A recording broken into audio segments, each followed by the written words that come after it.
নেতানিয়াহুজি, আপনি যে ওই ইরানের উপরে অ্যাটাকটা করেছেন না, একদম উচিত কাজ করেছেন। এর জন্য ভারতবর্ষের পক্ষ থেকে আপনাদেরকে স্বাগত জানাই।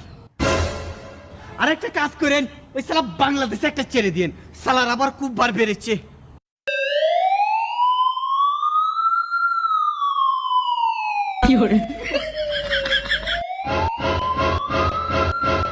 সালারা মনে করেছে আমার ট্রেনিং জানা নেই।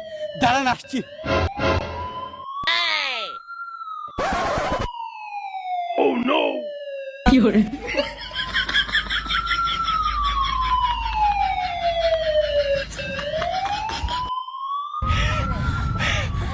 সালাদিন এত বড় সাহস, ইসরায়েলের ভিতরে একটা করে বসতো। নেতানিয়াহুজি, নিশ্চয় এখন ওই সালা বাংলাদেশে নয়তো পাকিস্তানের হাত আছে। ওরাই আপনাদের ওই ইসরায়েলে মিসাইল অ্যাটাক করেছে।